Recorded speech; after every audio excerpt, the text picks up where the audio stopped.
नाज़रीन, वज़ीर आला तेलंगाना रेवंत रेड्डी ने सोशल मीडिया ख़ासतौर पर यूट्यूब पर सहाफ़ी कहलाने वाले अफराद की जानिब से गाली गलौज और काबिल एतराज़ ज़बान के इस्तेमाल पर शदीद बरहमी का इजहार किया है। इन्होंने इल्ज़ाम लगाया कि ये जहरीली और ख़तरनाक सखाफ़त BRS लीडरान की सरपरस्ती में परवान चढ़ रही है, जहाँ सियासतदानों और उनके अहल खाना ख़ुसूसन ख़वातीन को नाज़ेबा और तौहीनामेज़ ज़ुबान का निशाना बनाया जा रहा है। रेवंत रेड्डी ने साबिक़ वज़ीर आला KCR को खबरदार किया कि वो ऐसे रुझानात को फ़रोग़ देने से बाज रहें। रेवंत रेड्डी ने यह भी दावा किया कि कुछ मुआवजा याफ्ता अफराद को उनके और उनके ख़ानदान के ख़िलाफ़ बेबुनियाद प्रोपेगेंडे के लिए इस्तेमाल किया जा रहा है। इन्होंने वाज़ेह किया कि वो उन बेलगाम सहाफ़ियों के ख़िलाफ़ मौजूदा क़वानीन के दायरे में सख्त कार्रवाई करेंगे।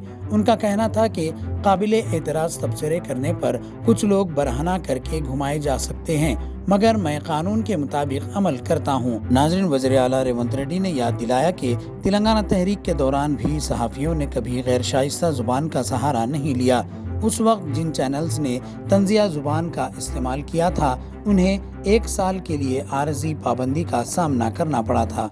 नाज़रीन, मज़ीद तफसीलात के लिए आप हमारे चैनल QK ट्रांसमिटेशन को लाइक, शेयर, सब्सक्राइब करना ना भूलें। ఎవరు జర్నలిస్ట్ అని నేను అడగదలుచుకున్న అధ్యక్ష, జర్నలిస్టులని వేదిక మీద నుంచి INPR లేకపోతే DAVP ఆమోదించిన పత్రికలు, ప్రసార సాధనాలు, వాళ్ళు ఇచ్చే ID కార్డులు ఉన్నోళ్ళు జర్నలిస్టులా?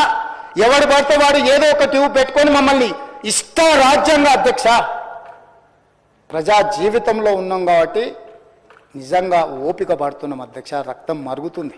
ఏంది భాష అది అధ్యక్ష? కుటుంబ సభ్యులను అంతేసి మాటలు అంటుంటే అసలు మీరు మనుషులా అని నేను వాళ్ళని అడగదలుచుకున్నా అధ్యక్ష. మీకు భార్య బిడ్డలు లేరా? తల్లిదండ్రులు లేరా? మీ అమ్మనో, నీ చెల్లినో, నీ భార్యనో ఈ రకంగా మాట్లాడితే నువ్వు ఇంతవా అని నేను అడుగుతున్న. ట్విట్టర్లో పెట్టినోని, అరెస్టును ఖండించినోని.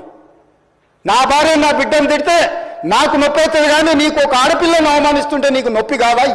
ఏ సంస్కృతిలో ఉన్నారని నేను అడుగుతున్నా అధ్యక్ష. తోడుకలు తీస్తే అధ్యక్ష, ముఖ్యమంత్రిగా చెప్తున్న ఒక్కనొక్కని బట్టలు ప్రదేశం రోడ్డు మీద తిప్పిస్తా అధ్యక్ష. రాజకీయాల ప్రజా జీవితంలో ఉన్నది మేము. విమర్శించండి, విశ్లేషించండి, మా గురించి మాట్లాడండి. ఆడబిడ్డల గురించి, ఇంట్లో ఉన్న ఆడోళ్ళ గురించి మాట్లాడే సంస్కృతి ఎక్కడి నుంచి వచ్చింది అధ్యక్ష? తెలంగాణ సమాజం ఇదేనా? రజాకర్లకు, నిజాంలకు, భూస్వాములకు, పెత్తందారులకు వ్యతిరేకంగా పోరాటం చేసిన స్ఫూర్తి ఓ రామ్జీ గోండు, కొమరం, ఓ చాకలి ఐలమ్మ, ఈ ప్రాంతంలో దొడ్డి కుమరయ్య, ఓ సర్దార్ సర్వాయి పాపన్న గౌడు ప్రాతినిధ్యం వహించిన ప్రాంతం ఇది అధ్యక్ష. ఇది ఒక చైతన్యమైన ప్రాంతం. ఈ చైతన్యమైన ప్రాంతంలో ఎదిరించి నిలబడ్డాడు మునగాడు. ఆధిపత్యాలకు వ్యతిరేకంగా నిలబడి కొట్లాడిన గడ్డ ఇది. ఈ సంస్కృతిని మొత్తం సర్వనాశనం చేసి ఒక విష సంస్కృతిని నోటికొచ్చింది మాట్లాడి వాటిని పోస్టు చేయించి ఏం పైశాచిక ఆనందం అని నేను అడుగుతున్నా అధ్యక్ష. వాళ్ళు తిట్టిన తిట్లకు నా పేరు తీసి మీ పేరు రాసుకోండాడా? మీకు అన్నం తినబుద్ధి అవుతుందో నేను చూస్తా. తెలంగాణ రాష్ట్ర ముఖ్యమంత్రి అయితే బలహీనం అయిపోయినట్ట అధ్యక్ష? అట్లా అనుకుంటుర్రా? ఓపిక పట్టిన అధ్యక్ష, నేను మర్యాదకు ఉంటున్నా. మీకు ఎంతమంది ఉన్నారో తెలియదు. నాకు చికాకు వచ్చిందని తెలిస్తే లక్షలాది మంది పిల్లలు రోడ్డు మీదకి వచ్చి బట్టలు తీసుకొడతారు అధ్యక్ష, ఒక్కడినొక్కడిని. నేను వద్దంటున్నా కాబట్టి, చట్టాన్ని గౌరవిస్తా కాబట్టి, చట్టాల పట్ల, శాసనాల పట్ల, ఈ భారత రాజ్యాంగం పట్ల మాకు సంపూర్ణమైన విశ్వాసం, నమ్మకం ఉంది కాబట్టి ఏమనుకుంటూ ఊరుకుంటున్నాం అధ్యక్ష. అది మా చేతగాని తనం కాదు. చంద్రశేఖరరావు గారు, నీ పిల్లలకు చెప్పు, ఇది మంచిది కాదు, నువ్వు అనుకుంటున్నావేమో ఇట్లా ఏదో చేస్తే మానసికంగా కుంగదీసి, దెబ్బతీసి రాజకీయంగా ప్రయోజనం పొందుదామని నువ్వేమన్నా కలలుగా అంటే నువ్వు అనుకుంటున్నావేమో. అట్లా కుదరదు చంద్రశేఖరరావు. నేను చెప్పదలుచుకున్నా, హద్దు దాటితే, మాట జారితే దాని ఫలితం ఎట్లుంటుందో అనుభవిస్తారని నేను చెప్పదలుచుకున్నా అధ్యక్ష. పదవి ఎంతకాలం ఉంటుందని కాదు, ఎట్లా ఉన్నామనే దాన్ని నేను లెక్కగడతా అధ్యక్ష. ఆత్మగౌరవం చంపుకొని పదవి కోసం లాలూచిపడి దిగజారే రాజకీయాలు నేను చేయను అధ్యక్ష. ఉన్నంత కాలమే ఉంటా, నిటారుగుంటా, నికార్సుగుంటా. ఏది పడితే అది మాట్లాడితే ఇక నుంచి ఊరుకొని నేను చెప్పదలుచుకున్నా. మీరు అనుకుంటున్నాం ఏది పడితే అది బాగా మాట్లాడితే చెల్లిపోద్ది, లేకపోతే కోర్టుకు పోతే బెయిల్ వస్తుంది, లేకపోతే ఈడిపోతే అది వస్తుంది, ఆడిపోతే ఇది వస్తుంది, మానసికంగా మమ్మల్ని దెబ్బతీసి ప్రయోజనం పొందాలని. అవసరమైతే చట్టాన్ని సవరించే పని అని చేస్తాం. ఏం భాష అధ్యక్ష? ఒకసారి మీరు చూడండి అధ్యక్ష, ఆడపిల్లలు ఆ రకమైన భాషను వాడి ఆడపిల్లలే వాళ్ళ ప్లాట్ఫామ్లలో పోస్టింగ్ చేస్తే ఇది మంచిదా అధ్యక్ష? ఏం సాంప్రదాయం? తెలంగాణలో ఇట్లాంటి సాంప్రదాయం ఎప్పుడైనా ఉందా అధ్యక్ష? తెలంగాణ ఉద్యమ సందర్భంలో కూడా అంత పెద్ద ఎత్తున భావోద్వేగాలు ఉన్నప్పుడు కూడా ఇలాంటి భాషా ప్రయోగం జరగలేదు అధ్యక్ష.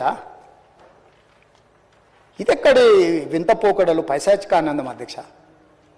వీటిని క్షమించే సమస్యనే లేదు అధ్యక్ష. నేను స్పష్టంగా చెప్పదలుచుకున్నా. చంద్రశేఖరరావు గారు వినండి, మీ పిల్లలకు బుద్ధి చెప్పండి. ఇలాంటి సాంప్రదాయం సంస్కృతి భవిష్యత్ తరాలకు ఇవ్వదలుచుకోలేదు. దీన్ని ఇక్కడనే పాతరేయదలుచుకున్నా. ఉప్పు పాతరేస్తే ఇట్లాంటి సంస్కృతిని మీరు ప్రోత్సహిస్తే ఎవరిని వదలను. ప్రజాస్వామ్యయుతంగా ప్రతిపక్షంగా మీరు మాట్లాడండి, చెప్పండి, విమర్శించండి. దాన్ని సరిదిద్దుకోవడానికి మా ప్రభుత్వం సిద్ధంగా ఉంది. గౌరవిస్తాం. భారతీయ జనతా పార్టీ కూడా మా ప్రతిపక్ష పార్టీ. వాళ్ళ కేంద్రంలో అధికారంలో ఉండరు. ఆ అధికారాన్ని మనం రాష్ట్రానికి ఉపయోగించేదానికి చేస్తున్నాం. పెయిడ్ ఆర్టిస్టులను తెచ్చి పార్టీ ఆఫీసులో పెట్టి వాటిని రికార్డ్ చేసి సోషల్ మీడియాలో పెడితే వాళ్ళ మీద పోలీసులు కేసు కడితే మీకు దుఃఖం వస్తుంది. అసలు ఈ భాష ఆ సోషల్ మీడియాలో పెట్టినట్టు ఒకసారి చూడండి అధ్యక్ష. 2014-15లో కొత్తగా ఎమ్మెల్యేలు ప్రమాణ స్వీకారం చేసినప్పుడు TV9లో ABNలో ఏదో వెటకారంగా ఒక చిన్న సన్నివేశాన్ని వేస్తే వాటిని సంవత్సరం పైన ఈ రాష్ట్రంలో బ్యాన్ చేసిండు అధ్యక్ష. రవి ప్రకాశం జైల్లో పెట్టాను, కృష్ణ మాదిగన్ జైల్లో పెట్టాను, చాలామంది జర్నలిస్టులు. ఇవాళ జైలుకు పోయిన అమ్మాయి కూడా SC ST కేసులు ఆ రోజు ఎస్సీలను అవమానించింది, జైలుకు పోయి వచ్చిన అమ్మాయి.